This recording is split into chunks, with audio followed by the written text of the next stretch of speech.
نحمده ونصلي على رسوله الكريم اما بعد فاعوذ بالله من الشيطان الرجيم بسم الله الرحمن الرحيم ما كان محمد ابا احد من رجالكم ولكن رسول الله وخاتم النبيين قال رسول الله صلى الله تعالى عليه وآله وسلم انا آخر الانبیاء وانتم آخر الامم. عزیزان من، آج کی اس نشست میں ہم جس موضوع پہ گفتگو کریں گے، قادیانی دنیا کا سب سے خطرناک کافر. قادیانی دنیا کا سب سے خطرناک کافر.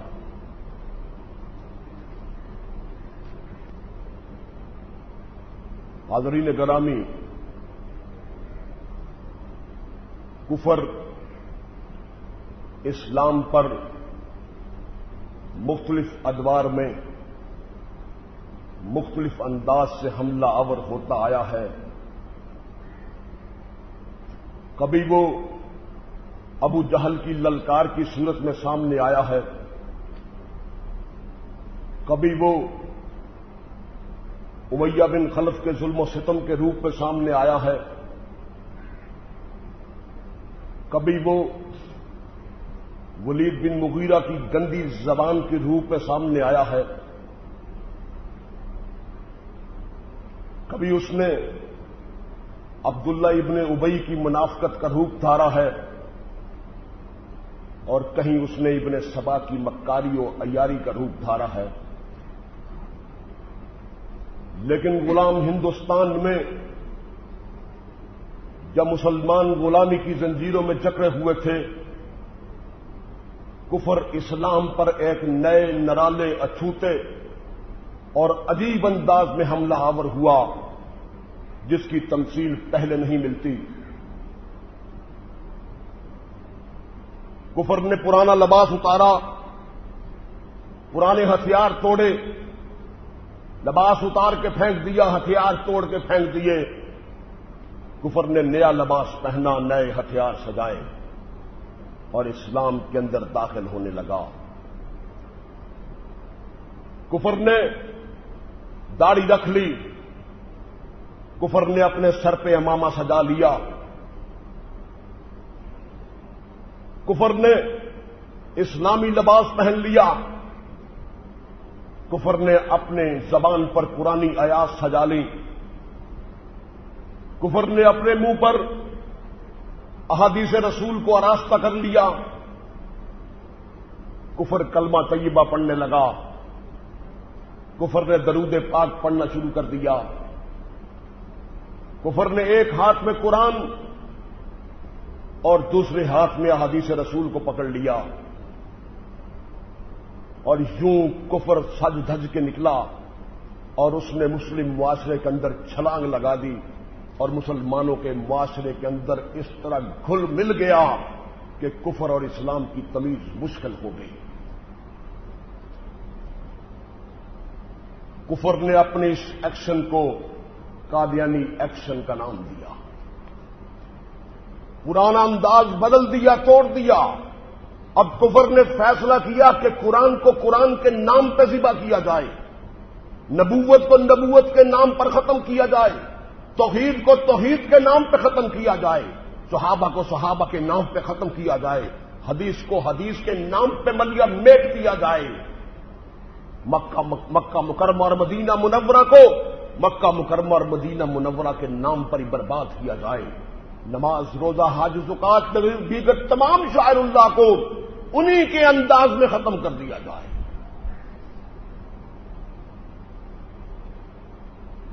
لٹیروں نے جنگل میں شمع جلا دی، مسافر یہ سمجھا کہ منزل یہی ہے.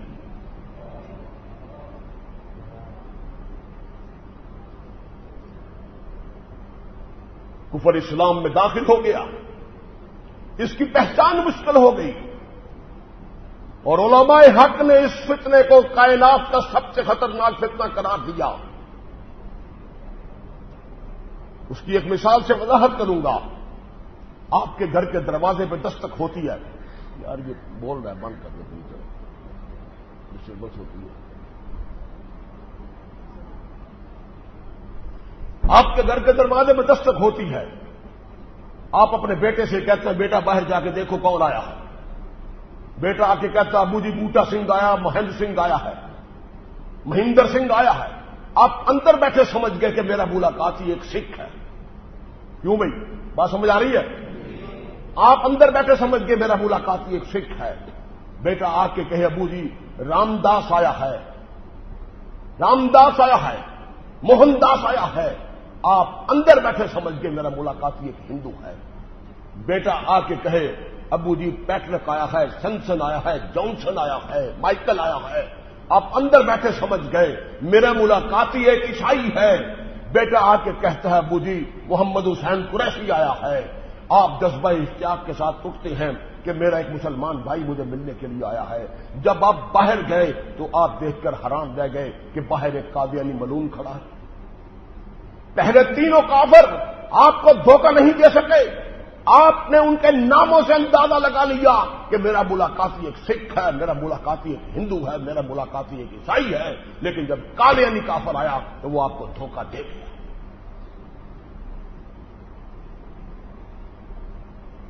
آپ کسی عیسائی سے پوچھے تیرا مذہب کیا ہے، وہ کہے گا عیسائیت. یہ بڑے غور سے سمجھنے والی بات ہے، بڑا اہم موضوع ہے یہ. آپ کسی عیسائی سے پوچھے تیرا مذہب کیا ہے، وہ کہے گا عیسائیت. کسی سکھ سے پوچھے تیرا مذہب کیا ہے، وہ کہے گا سکھ مت. کسی ہندو سے پوچھے تیرا مذہب کیا ہے، وہ کہے گا ہندو مت. مرزئی سے پوچھے تیرا مذہب کیا ہے، وہ کہتا ہے اسلام. اور دنیا میں کبھی کوئی ایسا کافر بھی آیا ہے جس کا مذہب اسلام ہو؟ آپ کسی عیسائی سے پوچھے تیری عبادت گاہ کا کیا نام ہے، وہ کہے گا گرجا. سکھ سے پوچھے تیری عبادت گاہ کا کیا نام ہے، وہ کہے گا گردوارا. ہندو سے پوچھے تیری عبادت گاہ کا کیا نام ہے، وہ کہے گا مندر. مرزئی ملون سے پوچھو تیری عبادت گاہ کا کیا نام ہے، وہ کہتا ہے مسجد. وہ کبھی دنیا میں ایسا کافر بھی آیا ہے جس کی عبادت گاہ کا نام مسجد ہو؟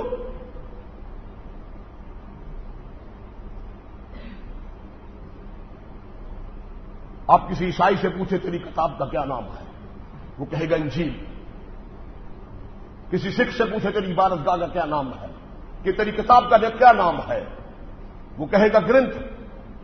کسی ہندو سے پوچھے تیری عبادت گاہ کا کیا، تیری کتاب کا کیا نام ہے، وہ کہے گا وید. کسی مرزئی سے پوچھے تیری عبادت گاہ کا کیا نام ہے، وہ کسی مرزئی سے پوچھے کہ تیری کتاب کا کیا نام ہے، وہ کہے گا قرآن مجید. دوستو یہ عجیب کافر ہے. یہ کہتا ہے کہ اسلام مسلمانوں کا نہیں، اسلام میرا ہے. یہ جو مسلمان ہیں یہ فرسودہ بیکار راندہ ہوئے مسلمان ہیں. اسلام میرا ہے، ان کا نہیں. اور یہ اسلام پہ قبضہ کرتا ہے. یہ دنیا کا قبضہ گروپ ہے. دیگر کافر جتنے بھی ہیں وہ سارے کے سارے اسلام کے لیے سانپ ہیں. دنیا کے جتنے بھی کافر ہیں وہ سارے کے سارے اسلام کے لیے، بولے نا یار، سانپ ہیں.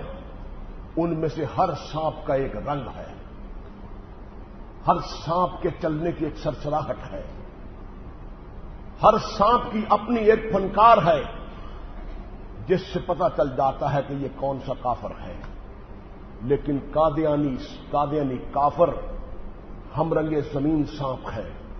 یہ کھپرا سانپ ہے، اس کا کوئی رنگ نہیں. یہ ہم رنگ زمین ہے، یہ کھپرا سانپ ہے. اس کے چلنے کی کوئی سرسراہٹ نہیں، اس کی کوئی فنکار نہیں. اس کا پتہ اس وقت چلتا ہے جب یہ ڈنک مار کے ایمان کے چراغ کو گل کر دیتا ہے. ہمارا اس کافر سے کوئی اختلاف نہیں کہ جو کافر خنزیر کے گوشت کو خنزیر کے گوشت کے نام پہ بیچتا ہے. دنیا کے سارے کافر خنزیر کے گوشت کو خنزیر کے گوشت کے نام پر بیچتے ہیں. لیکن قادیانی کافر خنزیر کے گوشت پر دیسی بکرے کا لیبل لگاتا ہے۔ ایسا کافر اس کے ساتھ لڑائی نہیں کہ اس نے خنزیر کاٹا لٹکا دیا اور ساتھ لکھ دیا یہ خنزیر کا گوشت ہے، اب جس خنزیر نے کھانا ہے وہ کھا لے، مسلمان تو نہیں کھائے گا نا۔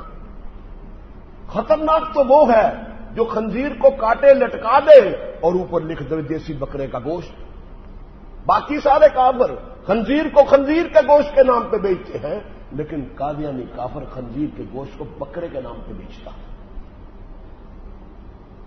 بات سمجھ آ رہی نہیں؟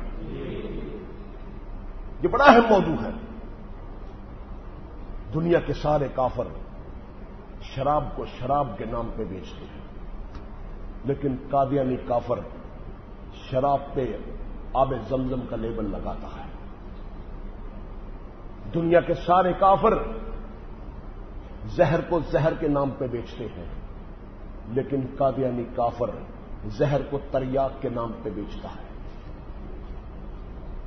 دنیا کے سارے کافر سنمے پہ سنمے کا بورڈ لگاتے ہیں، دنیا کے سارے کافر شراب خانے پہ شراب خانے کا بورڈ لگاتے ہیں، لیکن قادیانی کافر شراب خانے پہ مسجد کا بورڈ لگاتا ہے۔ دنیا کے جتنے کافر ہیں وہ اسلام پر سامنے سے آ کے خنجر سے حملہ آور ہوتے ہیں، لیکن قادیانی کافر اتنا مکار کافر ہے کہ یہ مسلمانوں کو ختم کرنے کے لیے کھانے میں زہر ملا کے ان کو ختم کرتا ہے۔ میرے دوستو، یہ کفر ہمارے اس معاشرے میں پھیل گیا، اس انداز سے پھیل گیا کہ اس کی پہچان مشکل ہو گئی۔ اور ان کا حربہ دیکھیے۔ میرا ایک دوست میرے پاس آیا، مجھے کہنے لگا یار آپ ہر وقت ان کے پیچھے پڑے رہتے ہیں، صبح شام دوپہر رات ہر وقت آپ کو یہی موضوع ہوتا ہے۔ کہنے لگا میرا لاہور ہائی کورٹ کے قادیانی کے ساتھ میری ملاقات ہوئی تو اس نے مجھے لاجواب کر دیا، اور بات بھی اس کی ٹھیک ہے، نعوذ باللہ۔ میں نے کہا کیا؟ کہنے لگا جی اس نے کہا کہ جو کلمہ آپ پڑھتے ہیں وہی کلمہ ہم پڑھتے ہیں۔ میری بات سمجھ آ رہی بھی؟ یہ تھوڑی سی مشکل بات ہے لیکن بڑی ٹیکنیکل گفتگو ہے۔ یہ جو کلمہ آپ پڑھتے ہیں وہی کلمہ ہم پڑھتے ہیں، جو قرآن آپ کا ہے وہی قرآن ہمارا ہے، جو احادیث کی کتابیں جو آپ کی ہیں وہی ہماری ہیں، جو درود پاک آپ پڑھتے ہیں وہی درود پاک ہم بھی پڑھتے ہیں، جو قبلہ آپ کا ہے وہی قبلہ ہمارا ہے۔ دن میں 5 نمازیں آپ پڑھتے ہیں، دن میں 5 نمازیں ہی ہم پڑھتے ہیں۔ آپ جہاں نماز پڑھتے ہیں آپ بھی اس کو مسجد کہتے ہیں، ہم جہاں نماز پڑھتے ہیں ہم بھی اس کو مسجد کہتے ہیں۔ جس طرف آپ منہ کر کے نماز پڑھتے ہیں اسی طرف ہم منہ کر کے نماز پڑھتے ہیں۔ عید الفطر ہم تو آپ کے ساتھ مناتے ہیں، عید الاضحیٰ بھی آپ کے ساتھ مناتے ہیں، آپ بھی قربانی کرتے ہیں ہم بھی قربانی کرتے ہیں۔ رمضان آتا ہے روزے آپ بھی رکھتے ہیں، روزے ہم بھی رکھتے ہیں، زکات آپ بھی دیتے ہیں ہم بھی دیتے ہیں، حج آپ بھی کرتے ہیں ہم بھی چپ چپا کے کرتے ہیں، نماز آپ بھی پڑھتے ہیں ہم بھی پڑھتے ہیں، فجر کی 4 رکھتے ہیں۔ اب دشمن کا وار دیکھیے میرے سادہ لو بھائیوں، کہنے لگا فجر کی 4 رکھتے ہیں آپ بھی پڑھتے ہیں، فجر کی 4 ہم بھی پڑھتے ہیں، ظہر کی 12 آپ پڑھتے ہیں 12 ہم پڑھتے ہیں، عصر کی 8 آپ پڑھتے ہیں 8 ہم پڑھتے ہیں، مغرب کی 7 آپ پڑھتے ہیں مغرب کی 7 ہم پڑھتے ہیں، مغرب کی 17 رکھتے ہیں آپ پڑھتے ہیں ہم بھی وہی پڑھتے ہیں، اور جو اوقات نماز کے آپ کے ہیں وہی اوقات ہمارے ہیں۔ بتاؤ آپ میں اور ہم میں کو فرق ہے؟ 19-20 کا فرق نکال کے دکھا دو۔ کیوں جی؟ اسلام پہ کبھی اس طرح کا حملہ دیکھا ہے؟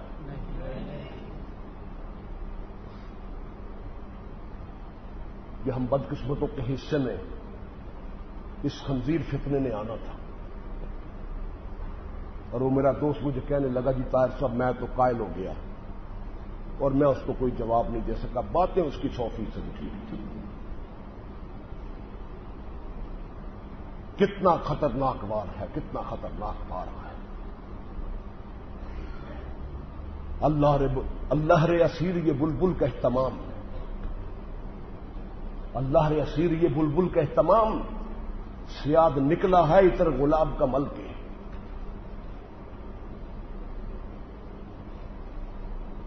میں نے اسے پاس بٹھایا، کہنے لگا جس کا جواب دے، اس کا جواب دے۔ میں اسے پاس بٹھایا، میں نے کہا سلطان نور الدین زنگی رحمت اللہ علیہ کے دور میں یہود و نصارا نے مل کر ایک سازش تیار کی، اور وہ سازش کیا تھی؟ انہوں نے اپنے 2 بندے تیار کیے اور انہوں نے کہا کہ یہ قوم اپنے نبی سے اتنی محبت کرتی ہے، اتنی محبت کرتی ہے کہ نبی کی آبرو کا نام آ جائے یہ اپنے بچے تک قربان کر دیتے ہیں۔ کیوں نہ نبی کا سلسلہ ہی ختم کر دیا جائے۔ انہوں نے 2 بندے اپنے ڈپیوٹ کیے، ان کی ڈیوٹی لگی کہ تم روضہ رسول کو سرنگ لگاؤ اور نعوذ باللہ حضور صلاۃ والسلام کا جسم اطہر نکال کے لے آؤ تاکہ یہ قصہ ہی ختم ہو جائے۔ وہ دونوں کے دونوں پہنچ جاتے ہیں، مدینہ طیبہ میں داخل ہو جاتے ہیں، روضہ رسول کے بالکل پاس بیٹھ کے اپنا اڈا بنا لیتے ہیں، ڈیرا بنا لیتے ہیں پاس۔ تسبیحیں ان کے ہاتھ میں ہیں، قرآن پاک کی سارا دن تلاوت کرتے ہیں، درود پاک پڑھتے ہیں، تسبیحیں ان کے ہاتھ میں ہیں، حدیث رسول پڑھ رہے ہیں، اللہ کا قرآن پڑھ رہے ہیں، مسلمانوں کے ساتھ نمازیں پڑھ رہے ہیں، سارے معاملات مسلمانوں والے کر رہے ہیں، گل مل گئے ہیں ان کے درمیان، اور غریبوں میں وہاں پہ بیٹھ کے صدقہ و خیرات کر رہے ہیں، اور مدینہ منورہ کے شیخ بن کے بیٹھے ہوئے ہیں۔ اب رات کو لوگ سو جاتے، مدینے کی آبادی محو استراحت ہو جاتی، یہ دونوں سور مٹی کھودتے، سرنگ لگاتے، اور مٹی صبح ہونے سے پہلے پہلے مدینہ طیبہ سے باہر پھینک آتے، اس کے اوپر انہوں نے سب بچھا دیتے اور وہیں پر بیٹھ کے ذکر اذکار کرتے رہتے۔ اگلی رات آتی، پھر کھدائی شروع کر دیتے، سرنگ گہری ہوتی گئی، لوگ ان کے پاس مسافہ کرنے کے لیے، محبت کے لیے، ان سے دعائیں کرانے کے لیے ان کے پاس آتے۔ داڑیاں رکھی ہوئی ہیں، سر پہ امامے باندھے ہوئے ہیں، سرنگ گہری ہوتی گئی، جب زیادہ گہری ہو گئی تو ایک رات سلطان نور الدین زنگی کو حضور صلاۃ والسلام خواب میں ملتے ہیں اور کہتے ہیں کہ نور الدین، مجھے یہ 2 کتے تنگ کر رہے ہیں۔ الفاظ دیکھیے، وہی صاحب والا مسئلہ آیا، کل ایک رکا آیا تھا کہ ان کے بارے میں سخت زبانی کیوں، کہ یہ 2 کتے مجھے تنگ کر رہے ہیں۔ سلطان نور الدین زنگی اس وقت مدینہ طیبہ سے بہت دور تھا، وہ بجلی کی طرح لپکتا ہوا گھوڑے پہ سوار ہو کے مدینہ طیبہ کی طرف بھاگا۔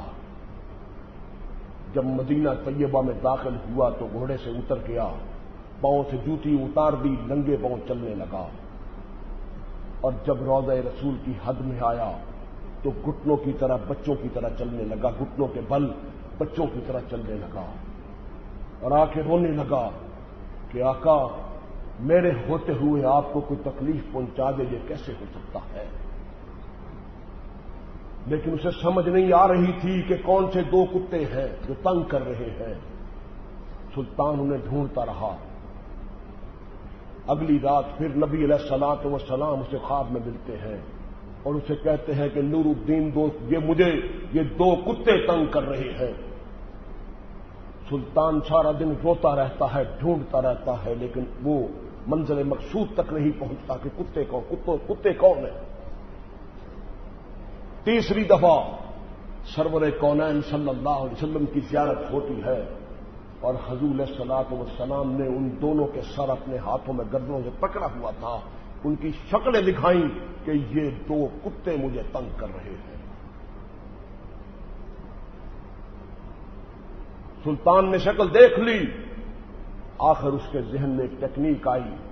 وہ ٹیکنیک کیا تھی کہ سلطان نے کہا کہ میں مدینہ طیبہ کی ساری آبادی کو اہل مدینہ کی دعوت کرنا چاہتا ہوں، کہ بہت بڑی دعوت کا اہتمام کیا اور سارے مدینہ شہر کو اس میں مدعو کیا۔ مدینہ منورہ کے سارے باشندے اس دعوت میں آ گئے۔ جب دعوت کھا کے نکلنے لگے تو جس دروازے سے باہر نکلتے تھے اس دروازے پہ سلطان نور الدین جنگی کھڑا ہو گیا کہ شکل اس کو دکھا دی گئی تھی۔ اب لوگ گزرتے گئے، سلطان پہچانتا گیا، کرتے کرتے سارا مجمع چلا گیا، لیکن وہ شکلیں نظر نہیں آئی۔ سلطان نے لوگوں سے پوچھا کیا سارے لوگ آ گئے؟ انہوں نے کہا جی ہاں تمام لوگ آ گئے، لیکن دو شیخ ہیں، بزرگ ہیں اللہ والے، وہ روضہ رسول کا فراق برداشت نہیں کر سکتے، جدائی برداشت نہیں کر سکتے، ان کا چھینا مرنا روضہ رسول کے ساتھ ہے، سارا دن وہیں پہ بیٹھ کے درود پاک پڑھتے رہتے ہیں، قرآن پاک پڑھتے رہتے ہیں، ذکر اذکار میں رہتے ہیں، وہ کہیں نہیں جاتے۔ سلطان نے کہا مجھے لے چلو، ان کے پاس لے چلو۔ جب سلطان ان کے پاس گیا تو اس کی آنکھیں چمک اٹھیں۔ سلطان نے دیکھا کہ وہ وہی دو کتے تھے جو حضور صلی اللہ علیہ وسلم نے خواب میں دکھائے تھے۔ سلطان نے انہیں پکڑ کے انہیں روضہ رسول کے پاس ہی وہاں پہ ان کو ذبح کیا۔ اب سنیں مسلمان اس مسئلے میں کتنا سخت ہے، کتنا متشدد ہے۔ ذبح کرنے کے بعد سلطان نے چھوڑا نہیں، وہیں پہ ان کو آگ لگائی، اس کے بعد چمڑا بچھایا، ذبح کیا، اس کے بعد آگ لگائی اور ان کی خاکیں سیاہ بنائی اور پھر ان کو جہنم واسی کیا۔ دونوں مردار صاف ہو گئے۔ میں نے کہا یہ واقعہ تم نے پڑھا ہے؟ کہنے لگا ہاں پڑھا ہے۔ میں نے کہا بتا، یہ دونوں کتے جو تھے، سور کے بچے جو وہاں پہ نصارہ کے آدمی وہاں پہ بیٹھے تھے، یہ کلمہ کون سا پڑھتے تھے وہاں؟ کہنے لگا لا الہ الا اللہ محمد الرسول اللہ۔ میں نے کہا ان کی داڑیاں تھیں؟ کہنے لگا تھیں۔ میں نے کہا ان کے سر پہ امامے تھے؟ کہنے لگا تھے۔ میں نے کہا وہ قرآن پاک کی تلاوت کرتے تھے؟ کہنے لگا جی کرتے تھے۔ میں نے کہا وہ درود شریف کون سا پڑھتے تھے؟ کہنے لگا جو ہم پڑھتے تھے۔ میں نے کہا وہ نماز پڑھتے تھے وہاں پہ؟ ہاں جی پڑھتے تھے، بلکہ مسجد نبوی میں پڑھتے تھے۔ وہ کس طرف منہ کر کے نماز پڑھتے تھے؟ کہنے لگے ہمارے قبلے کی طرف ہی منہ کر کے نماز پڑھتے تھے۔ وہ نماز میں کیا پڑھتے تھے؟ کہ جو ہم پڑھتے ہیں وہی پڑھتے تھے۔ وہ ہمارے ساتھ، میں نے کہا وہ ہمارے ہی امام کے پیچھے رکوع اور سجود کرتے تھے؟ کہنے لگا بالکل وہی کرتے تھے۔ میں نے کہا کس طرف منہ کر کے نماز پڑھتے تھے؟ کہنے لگا قبلہ کی طرف منہ کر کے نماز پڑھتے تھے۔ میں نے کہا وہ فجر کی کتنی رکعتیں پڑھتے تھے؟ کہنے لگا 4 پڑھتے تھے۔ میں دن میں کتنی نمازیں پڑھتے تھے؟ کہتا پوری 5 پڑھتے تھے، جماعت کے ساتھ پڑھتے تھے، مسجد میں پڑھتے تھے۔ میں نے کہا کہ وہ فجر کی کتنی رکعتیں پڑھتے تھے؟ کہنے لگا 4 پڑھتے تھے۔ ظہر کی کتنی پڑھتے تھے؟ جتنی مسلمان پڑھتے تھے۔ عصر کی کتنی پڑھتے تھے؟ مغرب کی کتنی پڑھتے تھے؟ عشاء کی کتنی پڑھتے تھے؟ ہم جیسی پڑھتے تھے؟ کس وقت پڑھتے تھے؟ مسلمانوں کے ساتھ پڑھتے تھے۔ میں نے کہا بتا، ان دو کتوں اور ان قادیانیوں کے درمیان کو 19-20 کا فرق ہے؟ کیوں بھائی بات سمجھ آئی؟ ان کے درمیان اور ان کے درمیان، ان کے درمیان اور ان کے درمیان کو فرق ہے؟ ہر قادیانی، سنو اس بات کو، اس جملے کو اپنے دل پر رقم کرو، ہر قادیانی روضہ رسول کو سرنگ لگانے والے اس دشمن رسول کی طرح ہے، اور اس نے وہی روپ دھارا ہوا ہے جو روپ انہوں نے دھارا ہوا تھا تاکہ مسلم معاشرے کے اندر بیٹھ جائیں۔ میں آپ سے پوچھتا ہوں، وہ دونوں عیسائی اگر گلے میں سلیب لٹکا کے آتے تو انہیں وہاں پر کسی نے بیٹھنے دینا تھا؟ اگر وہ گلے میں مورتی لٹکا کے آتے ہندوؤں والی تو کسی نے بیٹھنے دینا تھا؟ اگر کسی سکھ کی طرح سر پہ عجیب قسم کا پگڑ باندھتا، اپنا کچا کڑا کرپان لے کے ہاتھ کے اندر داتی کڑا پہن کے وہاں پہ بیٹھتا، کسی نے اس کو داخل ہونے دینا تھا؟ اس لیے اس انداز میں داخل کیا۔ ہر قادیانی ان نصارہ کا نمائندہ ہے جو ہمارے اس معاشرے پہ ہمارا روپ دار کے زندہ رہ رہا تھا۔ اس کے ماتھے پہ پسینہ آ گیا، لگا طاہر صاحب یہ اتنی خطرناک سازش ہے، اتنی خطرناک سازش ہے۔ میں کیا ہاں تجھے اب ہوش آئی؟ حکیم الامت علامہ اقبال رحمت اللہ علیہ اس بات پہ بہت رویا کرتے تھے، بہت رویا کرتے تھے کہ ابھی تو ہم زندہ ہیں، ان حرام زادوں کا مقابلہ کر رہے ہیں۔ اس وقت کیا ہوگا جب اس مسئلے کو سمجھنے والے لوگ بہت تھوڑے ہوں گے، اور یہ قادیانی اپنے کفر کو جو اسلام کے نام پر پیش کرتے ہیں، اپنے کفر کو اسلام کے نام پر پیش کرتے ہیں، جب یہ بیرونی دنیا میں جائیں گے تو اپنے کفر کو غیر مسلموں کے سامنے اسلام کے نام پر پیش کریں گے، اور ایک غیر مسلم اسے اسلام سمجھ کے قبول کر لے گا۔ آج ہمارے ساتھ جو سب سے بڑا ہاتھ ہو رہا ہے وہ ہاتھ یہ ہو رہا ہے کہ بیرونی دنیا میں قادیانیوں کی ہزاروں ٹیمیں وہاں پہ تبلیغی مشن پر جٹی ہوئی ہیں، اور وہ غیر مسلموں کو اسلام کے نام پر قادیانی بنا رہے ہیں۔ اور فرمایا کہ اس غیر مسلم کے ساتھ کتنا بڑا ہاتھ ہوگا کہ جو اس کو اسلام سمجھ کے آئے گا، در حقیقت وہ چھوٹے کفر سے نکل کر اس سے بڑے کفر میں آ جائے گا، چھوٹے گڑھے سے نکل کر اس سے بڑی کھڈ میں گر جائے گا۔ آج ہمارے ساتھ باہر یہی حال ہو رہا ہے۔ دوستو، فرانس کے بعد فرانس کے جرنیل نپولین بوناپارٹ نے ایک بڑی خوبصورت بات کہی تھی۔ اس نے کہا کہ اپنی فوج کا ایک جاسوس دشمن کی 1,00,000 فوج پہ باری ہوتا ہے۔ کیوں؟ جاسوس جو ہوتا ہے وہ دشمن کے علاقے کے اندر ہوتا ہے، وہ دشمن کی زبان سیکھتا ہے، جا کے وہ دشمن کی تہذیب و تمدن سیکھتا ہے، وہ دشمن والا لباس وہ دشمن کا لباس پہنتا ہے، وہ دشمن کے کلچر کو اپناتا ہے، وہ دشمن کے ہر چیز کو اپنے اوپر طاری کر لیتا ہے کہ پہچان نہیں ہوتی۔ پھر وہ بیٹھ کے وہاں پہ جاسوسی کرتا ہے، اب یہاں پہ حملہ کر دو، اب وہاں پہ حملہ کر دو، اب وہاں پہ حملہ کر دو۔ ایک جاسوس کی اطلاع کے اوپر بمبارڈمنٹ ہوتی ہے، ایک جاسوس کی اطلاع کے اوپر سینکڑوں طیارے آ کے شہروں کو منہدم کر دیتے ہیں۔ ایک جاسوس ہوتا ہے سارے ملک کو برباد کر دیتا ہے۔ زرقاوی کی شہادت ہوئی، ایک جاسوس نے کام کیا اور ملت اسلامیہ کا ٹیپو سلطان شہید ہو گیا۔ جاسوسی کی اتنی اہمیت ہے تو انگریز بے ایمان کو جب یہاں سے نکلنا پڑا تو وہ لاکھوں جاسوس قادیانیوں کی شکل میں تیار کر کے مسلمان معاشرے کے اندر چھوڑ گیا۔ ہر قادیانی یہاں پہ کفر کا جاسوس ہے، اور یہ جاسوس کا کام کر رہا ہے۔ یہی بتاتا ہے کہ کوہوٹا ایٹمی پلانٹ کے اندر اس وقت کیا ہو رہا ہے، پاکستان اٹامک انرجی کمیشن کے اندر کیا ہو رہا ہے، یہی بتاتا ہے کہ دینی مدارس میں کیا ہو رہا ہے، یہی بتاتا ہے کہ اسلامی تحریکیں کیا کر رہی ہیں، یہی بتاتا ہے کہ پاکستان کے مختلف اداروں کے اندر کیا صورتحال ہے۔ ساری کی ساری صورت ان کے سامنے پیش کرتا ہے۔ وہ جاسوس تو پورے شہر کے لیے ایک جاسوس ہی کافی ہوتا ہے، ہمارے تو ہر گلی محلے کے اندر جاسوس بیٹھا ہوا ہے۔ پاکستان میں جتنے بم بلاسٹ ہوتے ہیں سب کی جاسوسی یہی کرتا ہے، جتنے ٹرینوں کے ایکسیڈنٹ ہوتے ہیں سب کی جاسوسی یہی کرتا ہے۔ ڈاکٹر عبدالقدیر خان کی تمام مصروفیات ان لوگوں نے پہنچائی ہے، اور یہ مسلم معاشرے کے اندر جاسوس بن کے بیٹھا ہوا ہے، اور ملت اسلامیہ نے بڑی فراخ دلی کے ساتھ ان کو قبول کیا ہوا۔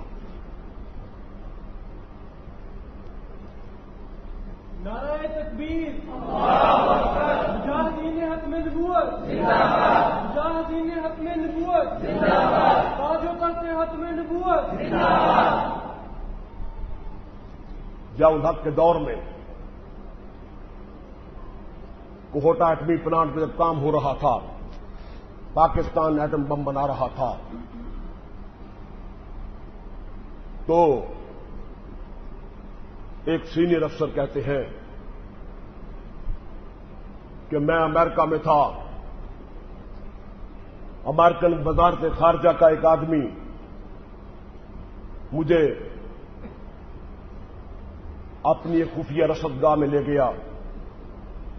وہاں جا کر اس نے مجھے کہا کہ تم اپنے کوہٹا ایٹمی پلانٹ کو چھپا کے رکھتے ہو، یہ دیکھو تمہارے کوہٹا ایٹمی پلانٹ کا سارا نقشہ یہاں پڑا ہوا ہے، یہ کوہٹا ایٹمی پلانٹ کا ماڈل تمہارے سامنے ہے، یہاں تم یہ کام کرتے ہو، یہاں یورینیم پیدا کرتے ہو، یہاں یورینیم کی افزودگی کرتے ہو، یہ سارے پروسیس تمہارے ہو رہے ہیں اور تم نے ایٹم بم بنا لیا ہے۔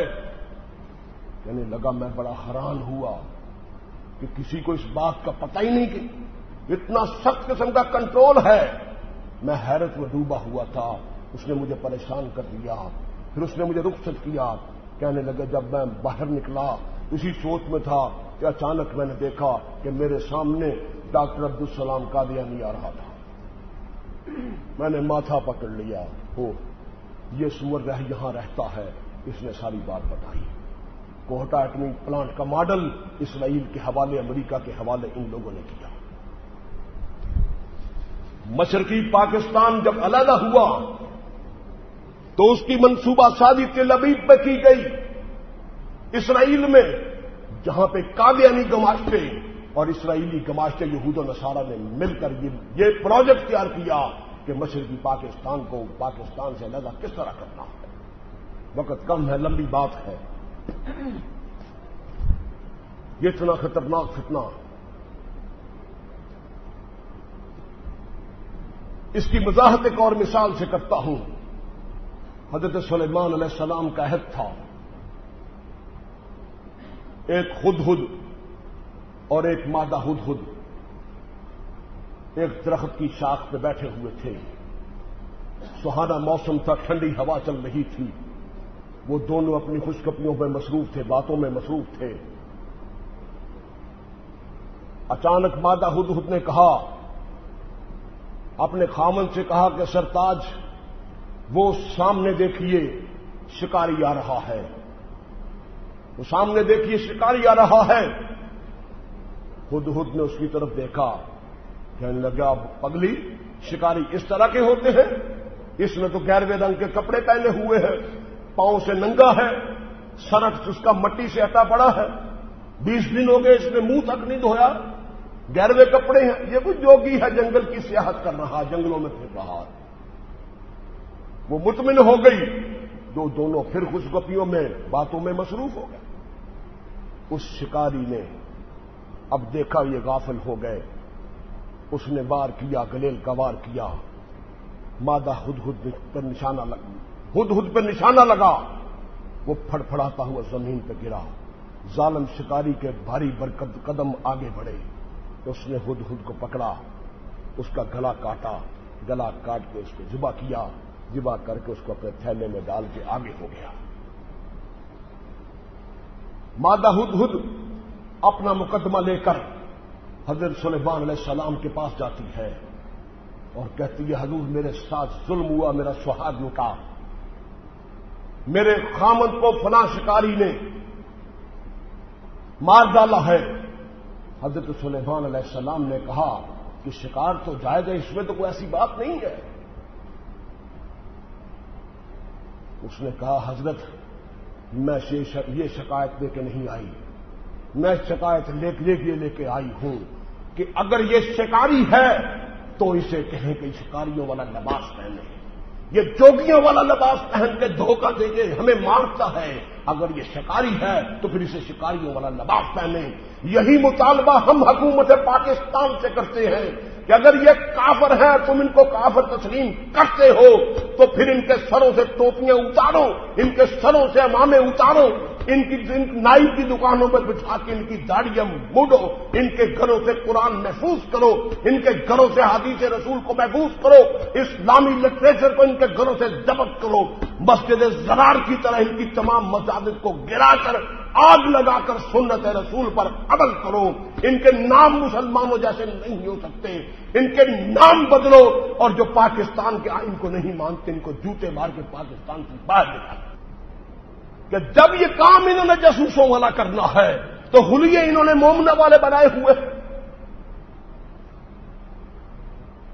مسجدیں ہماری طرح کی بنائی ہوئی ہیں، کئی بھولے والے مسلمان ان کی کنجر خانوں میں جا کے نماز پڑھاتے ہیں۔ یہی ہمارا رونا ہے، اور یہی رونا مفتی محمود رحمت اللہ علیہ نے رویا تھا۔ انہوں نے کہا جب 74 میں بحث ہوئی، مرزا ناصر کو اسمبلی میں بلایا گیا، مرزا ناصر کو اسمبلی میں بلایا گیا،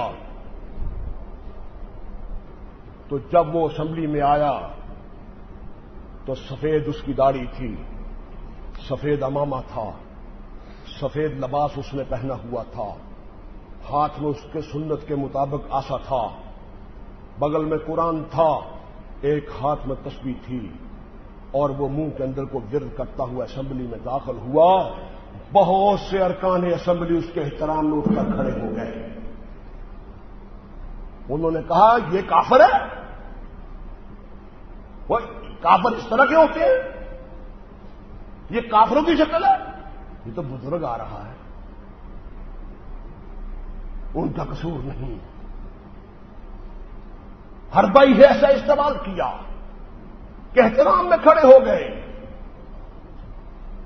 مفتی صاحب کہنے لگے، بحث شروع ہوئی، میں نے اس سے کہا کہ مرزا قادیانی کہتا ہے کہ جو مجھے مانتا ہے، جو مرزا قادیانی کہتا ہے جو مجھے نہیں مانتا وہ دائرہ اسلام سے خارج ہے، بتاؤ۔ اس نے کہا جی کہ اسلام کے بہت سے دائرے ہیں، کچھ چھوٹے دائرے ہیں، کچھ بڑے دائرے ہیں، وہ چھوٹے دائرے سے تو نکل جاتا ہے لیکن بڑے دائرے کے اندر ہی رہتا ہے۔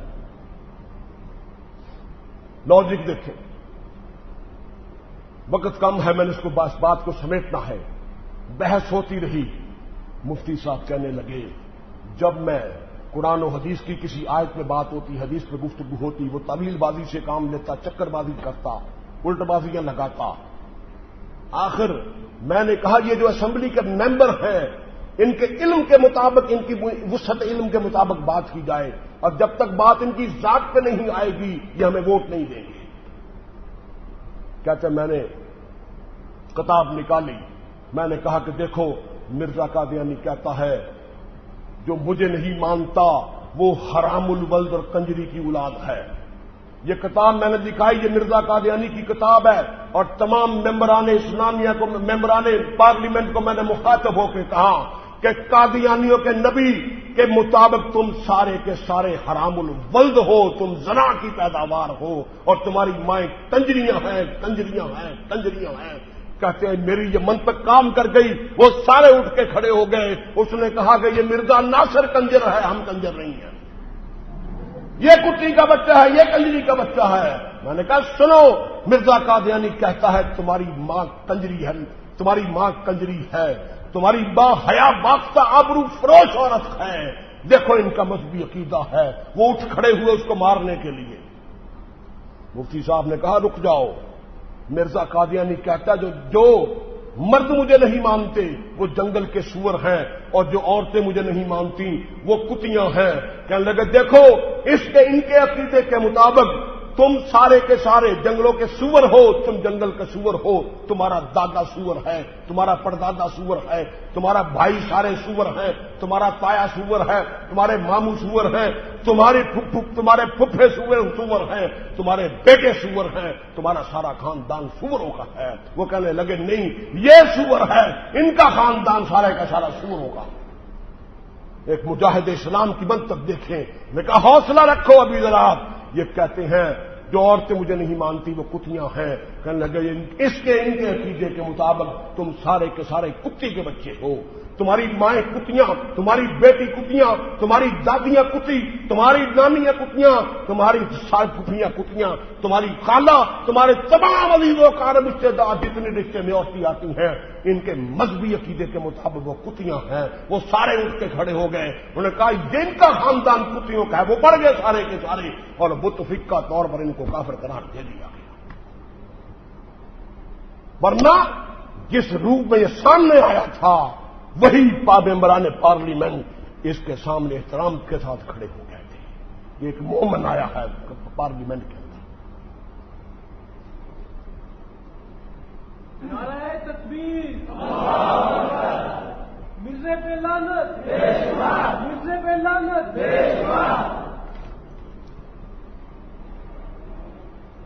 میرے ایک دوست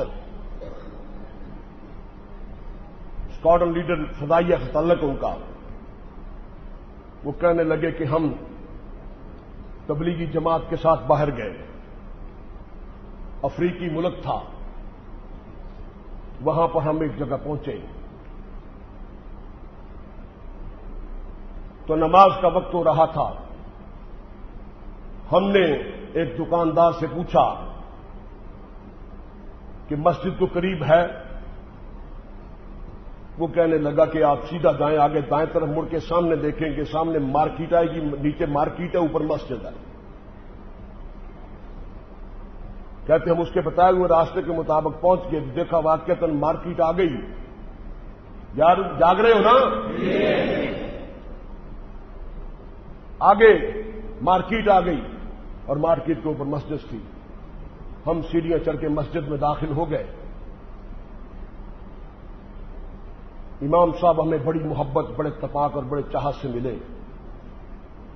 گلے ملے، بوسہ لیا، انہوں نے بٹھایا، ایک کمرے میں ہمیں بٹھا دیا اور خود وہ ہمارے لیے پانی وغیرہ لینے کے لیے، چائے کے لیے چلے گئے.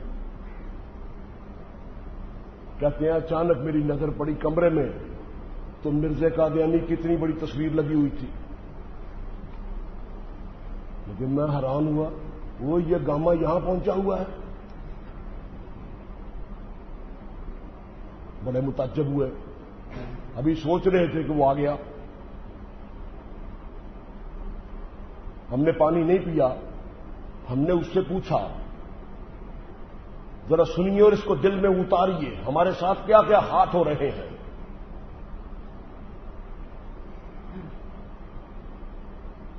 ہم نے پوچھا اس سے یہ کون ہے؟ اس نے کہا آپ کو نہیں پتا، یہ اس عہد کے نبی اور رسول حضرت مرزا قادیانی علیہ السلام ہیں. ہم نے کہا وہ ہم تو اس علاقے سے آئے ہیں جہاں کی یہ جھوٹ ہے، یہ ہمارے علاقے کا ہے وہاں کا.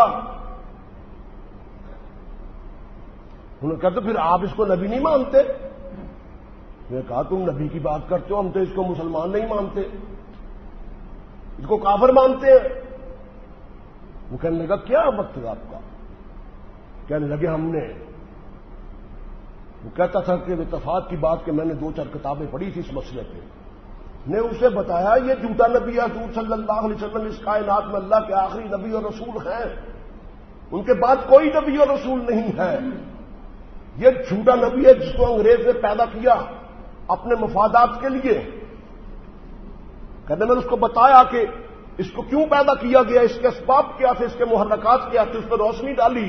پھر میں نے سارے کے سارے عقائد بتائے، اس کے یہ عقائد ہیں، یہ نظریات ہیں.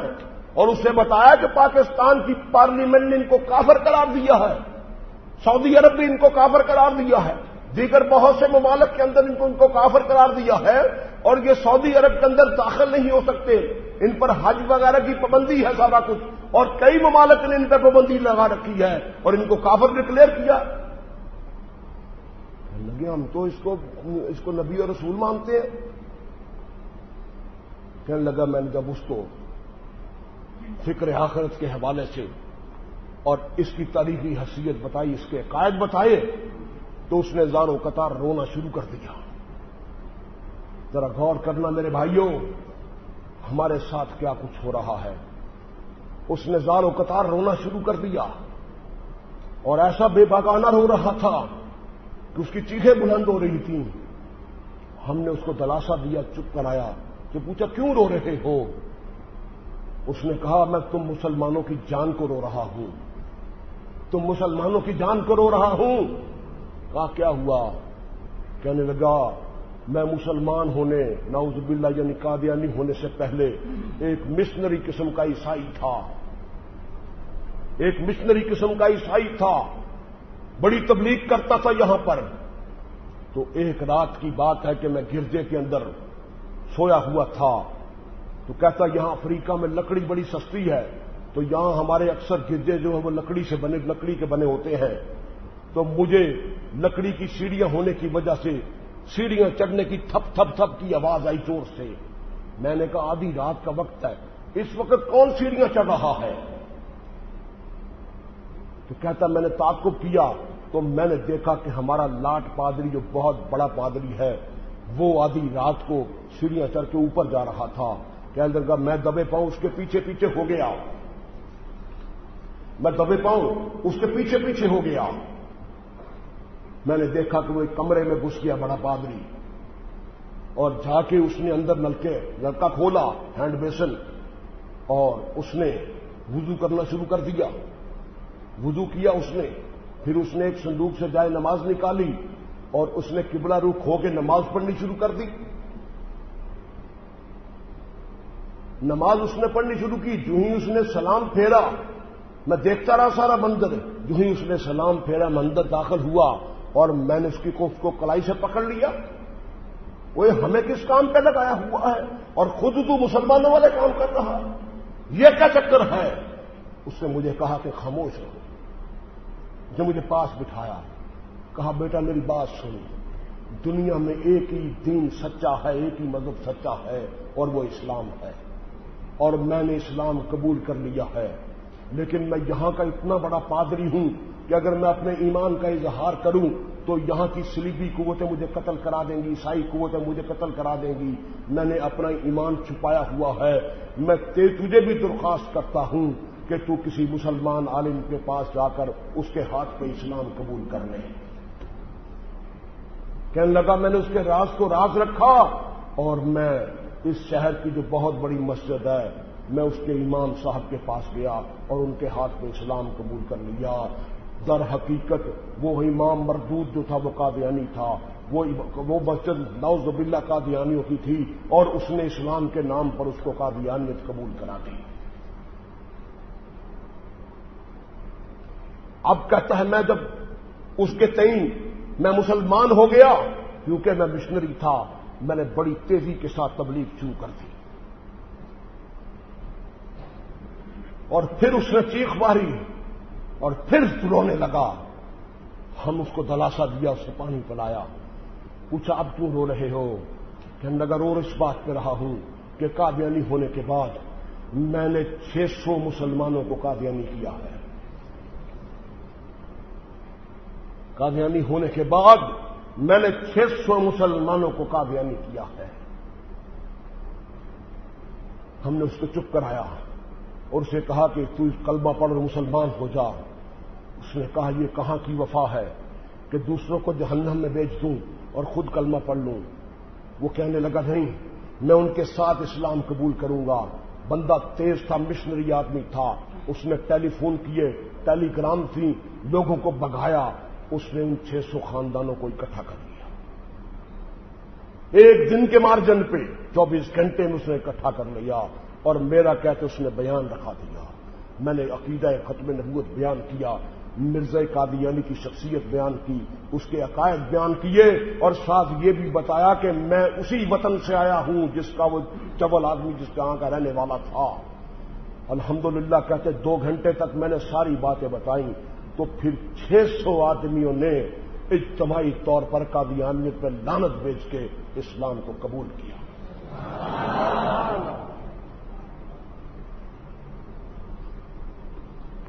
میرے دوستو,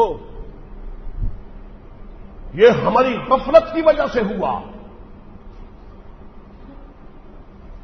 ہمیں چھوٹ نہیں ملے گی, اس لیے کہ اگر وہ ہم سے طاقتور ہوں، ہم سے زیادہ ہوں، ہمارے قابو میں نہ آئیں، تو پھر اللہ کے سامنے دلیل بنتی ہے، یا اللہ بڑی تعداد میں تھے، بڑے طاقتور تھے۔ مردم شماری کے اعتبار سے قادیانی پاکستان کی قادیانیوں کی آبادی 1% بھی نہیں ہے۔ اگر 99% مسلمان ہیں تو 1% بھی قادیانی نہیں بنتے۔ وہ ایک قادیانی کے پیچھے 99 مسلمان ہیں، 99 مسلمان ہیں ایک قادیانی کے پیچھے، پھر 99 کے قابو میں ایک نہ آئے تو بات سمجھ نہیں آتی۔ عوام کو چھوڑ دو، کالجوں یونیورسٹیوں کو چھوڑ دو، دینی مدارس سے فارغ ہونے والے جو درس نظامی کے لوگ ہیں ان کی مردم شماری کرو، قادیانیوں کی مردم شماری کرو، ہمارا یہ طبقہ ان سے زیادہ ہے۔ اور اگر ایک مولوی صاحب قادیانی کے سر پہ کھڑے ہو جائیں تو صرف 10 دن کے اندر انقلاب آ جائے۔ ہم نے محاسبہ نہیں کیا، ہم نے محاسبہ نہیں کیا دوستوں۔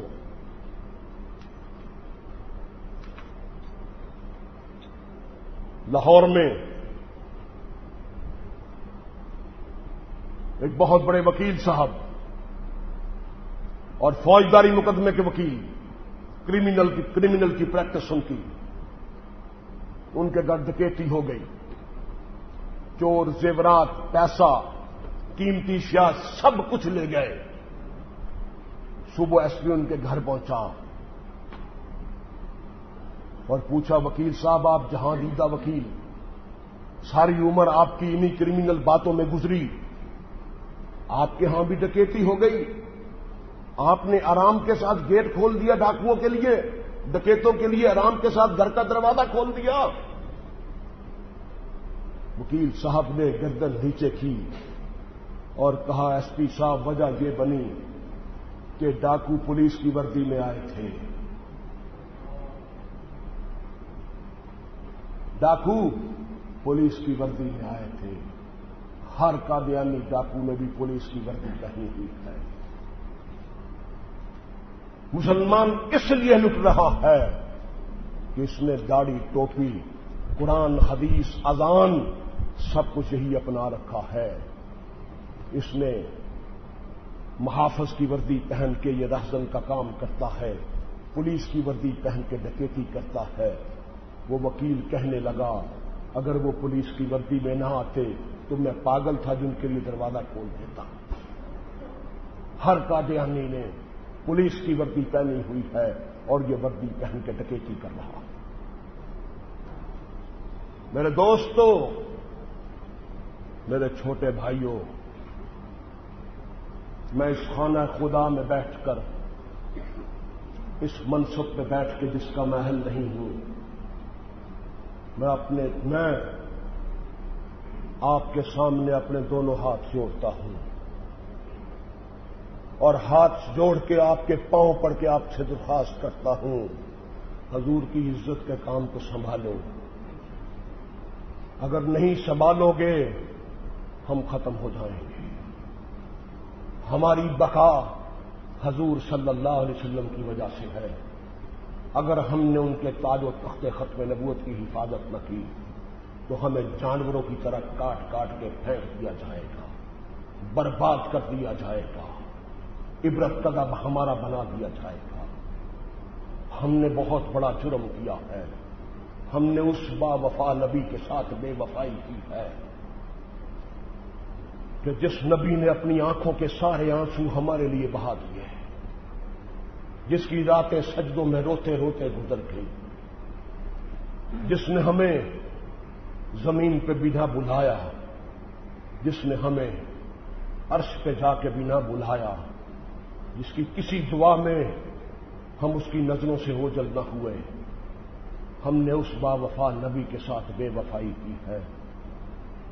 ہمارے نبی ہمارے ساتھ اتنے با وفا، انہیں ہمارے ساتھ اتنی محبت کہ حضور صلی اللہ علیہ وسلم نے فرمایا، اے میرے امتیوں، جب صبح سو کے اٹھو تو جوتا پہننے سے پہلے جوتے کو جھاڑ لیا کرو، کہیں ایسا نہ ہو کہ کوئی کیڑا تمہارے جوتے کے اندر چھپا ہو، وہ کیڑا تمہیں کاٹ لے، جب کیڑا تمہیں کاٹے گا تو تمہیں تکلیف ہوگی، جب تمہیں تکلیف ہوگی تو پھر محمد کو تکلیف ہوگی۔ ہم نے اس محب نبی کے ساتھ بے وفائی کی ہے جسے ہمارے ساتھ اتنی محبت کہ فرمایا میرے امتیوں رات کو سونے لگو تو سونے سے پہلے گھر کے چراغ کو بجھا دیا کرو، ایسا نہ ہو کہ کوئی پرندہ کوئی جانور تمہارے چراغ کے ساتھ ٹکرا جائے، چراغ الٹ جائے، تمہارے گھر میں آگ لگ جائے۔ جب تمہارے گھر میں آگ لگے گی تو تمہیں تکلیف ہوگی، جب تمہیں تکلیف ہوگی تو پھر محمد کو تکلیف ہوگی۔ انہیں ہمارے ساتھ اتنی محبت کہ صحابہ نے پوچھا یا رسول اللہ صلی اللہ علیہ وسلم، اگر حشر کے میدان میں جب سوا نیزے پہ سورج ہوگا، تانبی کی طرح تپتی ہوئی زمین ہوگی، 50,000 سال کا دن ہوگا، ہر انسان اپنے گناہوں کے مطابق پسینے میں ڈوبا ہوگا، اس دن انسان اتنا بھوکا ہوگا کہ اپنا گوشت کونیوں تک کھا جائے گا۔ علماء نے لکھا اس لیے کھا جائے گا، انسان کبھی اپنا گوشت نہیں کھا سکتا، اس لیے کھا جائے گا کہ وہاں موت نہیں آئے گی، اس لیے اپنا گوشت کونیوں تک کھا جائے گا، اتنا بھوکا ہوگا۔ زبان لکڑی کی بن چکی ہوگی، ماں بیٹے کو دیکھ کے بھاگ جائے گی، بیٹا ماں کو دیکھ کے بھاگ جائے گا، باپ بیٹے کو دیکھ کے مجھ سے نیکی نہ مانگ لے دوڑ جائے گا، بیٹا باپ کو دیکھ کے دوڑ جائے گا، سارے یارانے دوستانے تعلقات مراسم سب کچے دھاگے کی طرح ٹوٹ جائیں گے۔ یا رسول اللہ صلی اللہ علیہ وسلم، اس منظر میں اس حال میں اگر آپ کو تلاش کرنا ہو آپ کہاں ملیں گے؟ فرمایا مجھے میزان پہ مل لینا، میں اپنے سامنے کھڑا ہو کے اپنی امت کے اعمال تلوا رہا ہوں گا۔ صحابہ نے پوچھا یا رسول اللہ صلی اللہ علیہ وسلم، اگر وہاں ملاقات نہ ہو، کہا مجھے پل صراط میں مل لینا، میں اپنے سامنے کھڑا ہو کے اپنی امت کو پل صراط پار کرا رہا ہوں گا۔ صحابہ نے پوچھا اگر وہاں ملاقات نہ ہو، فرمایا مجھے حوض کوثر پہ مل لینا، میں اپنے ہاتھوں سے جام کوثر بھر بھر کے اپنی امت پیاسی امت کو پلا رہا ہوں گا۔ فرمایا میں حشر کے میدان میں دوڑ رہا ہوں گا، کبھی میزان پہ جاؤں گا، کبھی پل صراط پہ جاؤں گا، کبھی حوض کوثر پہ پہنچوں گا، مجھے اپنی امت کی غم کا فکر ہوگا۔ اے امت بتا تجھے اپنے نبی کی نبوت کا کیا فکر ہے؟ اس نبی کو تو ہم سے اتنی محبت کہ حضور صلوات و سلام ہر عید الاضحیٰ کے موقع پر 2 قربانیاں دیا کرتے تھے۔ صحابہ نے پوچھا یا رسول اللہ صلی اللہ علیہ وسلم یہ 2 قربانیاں کیسی؟ فرمایا ایک قربانی اپنی طرف سے اور دوسری قربانی قیامت تک کے لیے آنے والے اپنے ان غریب امتیوں کی طرف سے جن کے پاس قربانی کی استعداد نہیں ہوگی، محمد اپنی زندگی میں ان کی طرف سے قربانی دیے جا رہا ہے۔ دوستو اس نبی کے ساتھ ہم نے کیا وفا کی؟ اس کا نام جوتوں پہ لکھا گیا، ہم نے کچھ نہ کیا۔ اس کا کلمہ بندر کے ہاتھوں میں دیا گیا، ہم نے کچھ نہ کیا۔ اس کا نام حیض زدہ چوڑی عورتوں کے کپڑوں پر لکھا گیا، ہم نے کچھ نہ کیا۔ خاموش رہے۔ اس نبی کو ہمارے ساتھ اتنی محبت کہ حدیث میں آتا ہے کہ وہ لوگ جو والدین کی نافرمانی کی وجہ سے جہنم میں چلے جائیں گے، حضور صلوات و سلام ان کے والدین کے پاس پہنچیں گے اور انہیں کہیں گے تم میری وجہ سے انہیں معاف کر دو، انہیں معاف کروائیں گے اور انہیں جہنم سے نکال کے جنت میں لے آئیں گے۔ دوستو ہم نے اس نبی کے لیے کیا کیا؟ ہم نے اس نبی کے لیے کیا کیا؟ یہی سوچنے کی بات ہے۔ اسی پہ اکتفا کرتا ہوں اور یہ میرا آخری لیکچر تھا جو میں نے آپ کے سامنے ڈیلیور کیا۔ اگر کسی کا کوئی سوال ہو تو میں حاضر ہوں۔ اور یہ بات بھی یاد رکھیے، جو شخص ان سارے منظر کو دیکھ کے خاموش رہتا ہے اس کا انجام کیا ہوگا؟ ایک بات نکتے کی سن لیں، ختم کرتا ہوں بات کو۔ اس وقت دنیا میں دو گروہوں کی لڑائی ہے۔ ایک گروہ تاج و تخت ختم نبوت پہ حملہ آور ہے اور وہ تاج و تخت ختم نبوت پہ قبضہ کرنا چاہتا ہے۔ دوسرا گروہ ان سے نفرت ازما ہے، جھگڑا کر رہا ہے، لڑ رہا ہے، گتم گتا ہے، انہیں روک رہا ہے۔ پہلا گروہ جو تاج و تخت ختم نبوت پہ حملہ آور ہے یہ مرزا قادیانی کے امتی ہے، اور دوسرا گروہ جو ان کو روک رہا ہے، ان سے لڑ رہا ہے، یہ حضور صلوات و سلام کے امتی ہے۔ میں پوچھنا چاہتا ہوں کہ جو کروڑوں ساحل کے تماشائی ہیں، جو کلمہ بھی پڑھتے ہیں لیکن ساحل پہ کھڑا ہو کے اپنے نبی کا تماشا دیکھ رہے ہیں، یہ کس کے امتی ہیں؟